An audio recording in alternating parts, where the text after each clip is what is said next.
Hello guys, welcome back to my channel. When to hay slime cái dục lên, cái lâu không bật tôi cái lâu record thấy là sẽ kiến chủ lâu chả cả mà ai xem à ai. Oh my goodness, bún nó sẽ lục tục. Đó, lật hoặc cái lá, vì thế mà ta mà lúc nào xuống gặp người thì tôi bên xin vé nữa. Hey, what the slime nha? Bố mà container ada ngay cho rồi. Yung kasam thấy tổ đôi lắm rồi. Channel ka bila subscribe ka na video ka pui 670 ka may cha ko dum ha sam tu tu lo may ka sem lo may ka no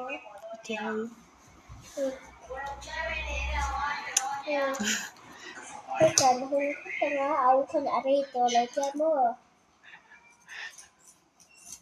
mình còn tu here anak ni tadi tu kebek tu ka record la tu tu ina opsi ngada mo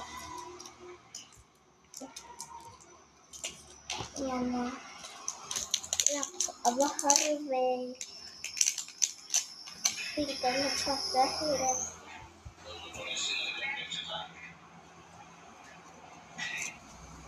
sama lâu guys bye